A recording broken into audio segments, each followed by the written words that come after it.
नमस्कार मित्रों। आज मैं उपस्थित हुआ हूँ आपके लिए 20 प्रश्नों की बहुविकल्पी प्रश्नावली की दूसरी श्रृंखला के साथ। ये प्रश्न आपके लिए बहुत ही महत्वपूर्ण हैं। ये प्रश्न आपकी लगभग सभी परीक्षाओं जैसे KVS, NVS, UPTGT, UPPGT, CTET, TET एवं अन्य प्रतियोगी परीक्षाओं हेतु उम्दा प्रश्नावली है। तो समय अधिक न लेते हुए हम प्रश्नों पर आते हैं। तो देखिए, पहला प्रश्न इसमें है, ध्यान से देखिए। दोनों महायुद्धों के बीच मध्य वर्ग के विशुद्ध विकल मन को किसने वाणी का वरदान दिया? कुंवर नारायण ने, पहला ऑप्शन। दूसरा सूर्यकांत त्रिपाठी निराला ने। तीसरा हरिवंश राय बच्चन ने। और चौथा ऑप्शन है रघुवीर सहाय ने। कौन सा ऑप्शन सही है? कौन सा विकल्प इसमें सही है? तो इसमें तीसरा विकल्प सही है। इसमें तीसरा विकल्प सही है, हरिवंश राय बच्चन ने। हरिवंश राय बच्चन ने, ये आपका तीसरा विकल्प सही है। चलिए अगला प्रश्न, दूसरा प्रश्न। किसका मस्तानापन हरिवंश राय बच्चन की प्रारंभिक कविताओं विशेषकर मधुशाला में एक अद्भुत अर्थ विस्तार पाता है? पहला ऑप्शन इसमें है दुष्यंत कुमार। दूसरा ऑप्शन है मध्ययुगीन फारसी के कवि उमर खयाम। तीसरा ऑप्शन है फिराक गोरखपुरी। और चौथा विकल्प है सूर्यकांत त्रिपाठी निराला। सूर्यकांत त्रिपाठी निराला, बताइए इसमें कौन सा ऑप्शन सही है? तो इसमें दूसरा विकल्प सही है, मध्ययुगीन फारसी के कवि उमर खयाम। हरिवंश राय बच्चन जी की जो प्रारंभिक कविताएं हैं वो इनके फारसी के कवि उमर खयाम के द्वारा उनसे प्रेरित हैं। इसीलिए उनके कवियों मतलब उनकी रचनाओं में मस्तानापन दिखता है और स्वच्छंदतावाद दिखता है। चलिए अगला प्रश्न, तीसरा प्रश्न। आकुल अंतर किसकी रचना है? आकुल अंतर किसकी रचना है? पहला विकल्प सूर्यकांत त्रिपाठी निराला। दूसरा हरिवंश राय बच्चन। तीसरा सुमित्रा नंदन पंत। और चौथा विकल्प है रघुवीर सहाय। जल्दी करिए, आकुल अंतर किसकी रचना है? कौन सा विकल्प इसमें सही होगा? कौन सा विकल्प सही होगा? हरिवंश राय बच्चन। दूसरा विकल्प इसमें सही है, हरिवंश राय बच्चन। ये विकल्प सही है, दूसरा विकल्प हरिवंश राय बच्चन। ठीक है, चलिए अगले प्रश्न पर आते हैं। चौथा प्रश्न। हरिवंश राय बच्चन द्वारा रचित कविता आत्म परिचय किस संग्रह से संकलित है? ये किस संग्रह से ली गई है? आत्म परिचय कविता हरिवंश राय बच्चन जी की किस संग्रह से ली गई है? निशा निमंत्रण, एकांत संगीत, मधुशाला, बुद्ध और नाच घर। मित्रों मैं बता दूं, ये सारे के सारे संग्रह हरिवंश राय बच्चन जी के ही हैं। इनमें से कौन सा विकल्प सही होगा? पहला विकल्प, दूसरा विकल्प, तीसरा विकल्प अथवा चौथा विकल्प? तो मैं आपको बता दूं, इसमें चौथा विकल्प सही है, बुद्ध और नाच घर। बुद्ध और नाच घर से ली गई है आत्म परिचय, जो 12वीं की पुस्तक सीबीएसई बोर्ड की आरोह में है। चलिए, तो ये चौथा विकल्प सही है। पांचवा प्रश्न। गीत संग्रह एक गीत कविता किस काव्य संग्रह से संकलित है? किस काव्य संग्रह से ली गई है गीत संग्रह? गीत संग्रह पहला विकल्प है, किस संग्रह से ली गई है? पहला विकल्प है एकांत संगीत, आकुल अंतर, निशा निमंत्रण, मिलन यामिनी। इन चारों विकल्पों में से कौन सा सही है? पहला, दूसरा, तीसरा, चौथा? कौन सा विकल्प सही होगा? बिल्कुल सही, इसमें निशा निमंत्रण विकल्प सही होगा। तीसरा विकल्प सही है, तीसरा विकल्प निशा निमंत्रण, निशा निमंत्रण, ये विकल्प सही है। चलिए अगले प्रश्न पर आते हैं। छठवां प्रश्न। मित्रों ये बहुत ही महत्वपूर्ण प्रश्न है, जो कि प्रायः केवीएस में पूछे गए हैं और आगे भी पूछे जाने की संभावना है। और कई सारे प्रश्नों, कई सारी परीक्षाओं में पूछे जाते हैं। ये बहुत ही चुनिंदा प्रश्नों की श्रृंखला है, इसको सुनना बिल्कुल भी मत भूलें। तो छठवां प्रश्न। दुनिया से मेरा संबंध प्रीति कलह का है। मेरा जीवन विरुद्धों का सामंजस्य है। यह किस कवि के बारे में कहा गया है? दुनिया से मेरा संबंध प्रीति कलह का है और मेरा जीवन विरुद्धों का सामंजस्य है। आपने सुना होगा, ये किस कवि के बारे में कहा गया है? कवि पहला विकल्प है विष्णु खरे के बारे में, महादेवी वर्मा के बारे में, हरिशंकर परसाई के बारे में, हरिवंश राय बच्चन के बारे में। बताइए कौन सा विकल्प इसमें सही होगा? मुझे लगता है आप बता पाएंगे। यस, चौथा विकल्प सही है। चौथा विकल्प सही है, हरिवंश राय बच्चन। हरिवंश राय बच्चन जी इस संसार के बारे में कहते हैं कि दुनिया से तो मेरा संबंध प्रीति कलह का है और मेरा जीवन विरुद्धों का सामंजस्य है। तो कहते हैं, खुद ही कहते हैं। चलिए अगला प्रश्न, 7वां प्रश्न। मैं जग जीवन का भार लिए फिरता हूँ, किसकी पंक्ति है? जिन्हें पढ़ी होगी उनको पता होगा। पहला विकल्प है सूर्यकांत त्रिपाठी निराला, दूसरा विकल्प है हरिवंश राय बच्चन, तीसरा विकल्प है सुमित्रानंदन पंत और अंतिम विकल्प है महादेवी वर्मा। बताइए जल्दी करिए, कौन सा विकल्प सही होगा इसमें? मैं जग जीवन का भार लिए फिरता हूँ। तो मैं आपको बता दूँ, ये इसका विकल्प दूसरा सही होगा, हरिवंश राय बच्चन। हरिवंश राय बच्चन ये विकल्प सही होगा।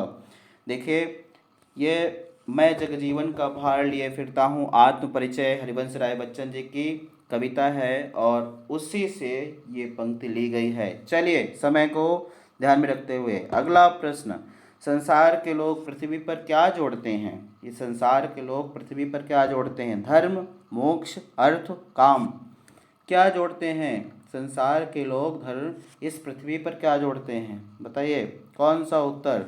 तो निश्चित रूप से इसका उत्तर अर्थ होगा। अर्थ होगा।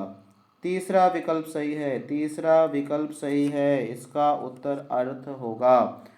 अगला प्रश्न, कवि कैसे संसार को ठुकराता है? कवि कैसे संसार को ठुकराता है? यानी हरिवंश राय बच्चन जी के बारे में कहा जा रहा है कि कैसे संसार को ठुकराते हैं ये, किस प्रकार के? ईमानदार संसार को, सत्यनिष्ठ को, कर्मशील को, वैभवशाली को, किसको? बताइए जल्दी करिए, कैसे संसार को ठुकराता है? पहला विकल्प इसमें ईमानदार, दूसरा सत्यनिष्ठ, तीसरा कर्मशील और वैभवशाली। तो इसका उत्तर होगा वैभवशाली। चौथा विकल्प सही है इसमें, वैभवशाली। अगला प्रश्न, कवि उन्माद में क्या लिए फिरता है? कवि कहें तो हरिवंश राय बच्चन जी के लिए कहा जा रहा है यहाँ पे। हरिवंश राय बच्चन जी उन्माद में क्या लिए फिरते हैं? उन्मादों में भी आया है न, आता है कविता में। उन्मादों में अभी मैं बताऊंगा नहीं। पहला विकल्प है अवसाद, दूसरा एहसास, तीसरा एहसान और चौथा अवसर। बताइए इसमें पहला विकल्प सही होगा, अवसाद। उन्मादों में अवसाद लिए फिरता हूँ, है ना? उन्मादों में अवसाद लिए फिरता हूँ, ये पहला विकल्प सही होगा। चलिए अगला प्रश्न, एक गीत कविता में कवि ने समय को कैसा माना है? एक गीत कविता में कवि ने समय को कैसा माना है? स्थिर माना है, परिवर्तनशील माना है, तीव्र माना है, उग्र माना है? मैं बता दूं, ये हरिवंश राय बच्चन जी की कविता है एक गीत। उसमें कवि क्या कहता है एक गीत के बारे में? परिवर्तनशील कहता है, या फिर उग्र कहता है, तीव्र कहता है, स्थिर कहता है? कौन सा विकल्प सही होगा? इसमें दूसरा विकल्प सही है। दूसरा विकल्प, दूसरा ऑप्शन सही है, परिवर्तनशील। एक गीत कविता में कवि समय को परिवर्तनशील कहता है। ठीक है, चलिए अगला प्रश्न, दिन जल्दी जल्दी ढलता है कविता में कवि हताश और दुखी क्यों है? हरिवंश राय बच्चन जी दिन जल्दी जल्दी ढलता उनकी कविता है, उसमें क्यों हताश हैं, क्यों दुखी हैं? पहला विकल्प इसमें है पत्नी से तलाक होने के कारण, दूसरा प्रियतमा की निष्ठुरता के कारण, तीसरा संतान सुख से वंचित होने के कारण और चौथा विकल्प है परिवार से बिछुड़ने के कारण। क्या उत्तर सही है इसमें? इसमें चौथा विकल्प सही होगा, परिवार से बिछुड़ने के कारण। परिवार से बिछुड़ने के कारण, ये विकल्प सही है। अगला प्रश्न, कवि के हृदय में कैसे भाव भरे हुए हैं? हरिवंश राय बच्चन जी के हृदय में कैसे भाव भरे हुए? प्रसन्नता के, उत्साह के, विह्वलता के, घृणा के, किस प्रकार के भाव भरे हुए? देखिए मैंने ऊपर इस प्रश्न में श्रृंखला में है लिख दिया आरोह भाग 2, यानी आरोह से ये प्रश्नावली बनाई गई है जो कि सभी परीक्षाओं के लिए उत्तीर्ण, सभी परीक्षाओं के लिए बहुत ही महत्वपूर्ण है। और इसीलिए यहाँ पर कभी कभी आया है, तो निश्चित रूप से पहले पार्ट से है।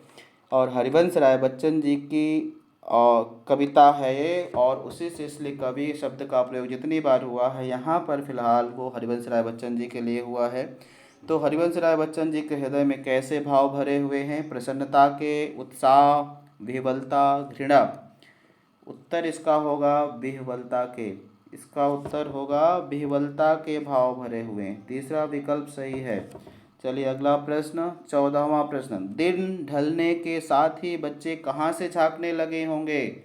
दिन ढलने के साथ ही बच्चे कहाँ से झांकने लगे होंगे? खिड़की से, छत से, दरवाजे से, नीड़ों से? कौन सा विकल्प सही होगा? तो इसका चौथा विकल्प सही है। नीड़ों से, घोंसलों से, अपने अपने घोंसलों से चिड़ियों के बच्चे झांकने लगे होंगे। अगला प्रश्न, अगला प्रश्न। शीघ्र अपने बच्चों के पास पहुंचने की इच्छा चिड़िया की किस क्रिया से प्रकट होती है? शीघ्र अपने बच्चों के पास पहुंचने की इच्छा चिड़िया की किस क्रिया से प्रकट होती है? पहला विकल्प है चहचहाने से, दूसरा विकल्प है तेज उड़ने से, तीसरा पीड़ा में तड़पने से, जल्दी जल्दी दाना चुगने से। बताइए कौन सा विकल्प इसमें सही होगा? इसमें कौन सा विकल्प सही होगा? तो खा वाला विकल्प इसमें सही है। दूसरा विकल्प सही है तेज उड़ने से, तेज उड़ने से। अगला प्रश्न है, दिन जल्दी जल्दी ढलता है गीत में नीड़ों से झांक रहे बच्चों का ध्यान चिड़ियों के परों में क्या भरता है? क्या भरता है? चंचलता भरता है, शिथिलता भरता है, विकलता भरता है, अथवा विह्वलता भरता है? क्या भरता है? दिन जल्दी जल्दी ढलता है गीत में नीड़ों से झांक रहे बच्चों का ध्यान चिड़ियों के परों में क्या भरता है? तो इसका उत्तर होगा चंचलता। तीसरा विकल्प सही है, इसमें तीसरा विकल्प सही होगा। ठीक है। अगला प्रश्न, अगला प्रश्न 17वां। मुझसे मिलने को कौन विकल दिन जल्दी जल्दी ढलता है गीत का यह प्रश्न उर में क्या भरता है? थोड़ा सा अंतर है, प्रश्न में थोड़ा सा अंतर है। शिथिलता, चंचलता, विह्वलता, आश्चर्य। बताइए क्या होगा इसमें? तो इसमें भी उत्तर वही होगा विह्वलता, विह्वलता। चलिए अगला प्रश्न है, पतंग कविता में खरगोश की आंखों जैसा किसे कहा गया है? अब ध्यान दीजिएगा, पतंग कविता में खरगोश की आंखों जैसा किसे कहा गया? पहला विकल्प इसमें आ रहा है लाल सवेरा, दूसरा बौछार, तीसरा पतंग, और चौथा विकल्प है तला कागज। तला कागज। कौन सा उत्तर सही होगा? बताइए। इसमें लाल सवेरा पहला विकल्प सही है। लाल सवेरा, पतंग कविता में खरगोश की आंखों जैसा किसे कहा गया है? तो लाल सवेरे को कहा गया है, लाल सवेरा को कहा गया है, लाल सवेरा को ही कहा गया है। ठीक है, थोड़ा सा सुविधा हुई है इसमें। खैर अगला प्रश्न 19वां प्रश्न है, मैं हूँ किसके हित चंचल दिन जल्दी जल्दी ढलता है गीत का यह प्रश्न पैरों को कैसा कर देता है? चंचल कर देता है, शिथिल कर देता है, विह्वल कर देता है, उपर्युक्त सभी। समझिएगा ध्यान से, प्रश्न को समझिएगा, घुमाया गया थोड़ा। मैं हूँ किसके हित चंचल दिन जल्दी जल्दी ढलता है गीत का यह प्रश्न पैरों को कैसा कर देता है? चंचल कर देता है, शिथिल कर देता है, विह्वल कर देता है, या फिर उपर्युक्त सभी? तो इसका उत्तर होगा शिथिल, शिथिल कर देता है। उत्तर होगा शिथिल, दूसरा विकल्प सही है। चलिए ये इस श्रृंखला का अंतिम प्रश्न है, कवि के फूट पड़ने को समाज ने क्या कहा है? कवि के फूट पड़ने को समाज ने क्या कहा है? छंद बनाना कहा है, बहाने बनाना, अभिनय करना अथवा आंसू बहाना, कौन सा विकल्प सही है इसमें? जब कभी फूट पड़ता है तो ये संसार उसे क्या कहता है? पहला विकल्प सही होगा छंद बनाना। पहला विकल्प इसमें सही होगा छंद बनाना। पहला विकल्प सही है। पहला विकल्प सही है। तो ये 20 प्रश्नों की श्रृंखला थी। बहुत महत्वपूर्ण, बहुत उम्दा श्रृंखला थी जिसको लेकर के हम उपस्थित हुए हैं। और नेक्स्ट टाइम हम और प्रश्नों के, महत्वपूर्ण प्रश्नों की श्रृंखला के साथ उपस्थित होंगे। तो सभी लोगों को बहुत बहुत धन्यवाद।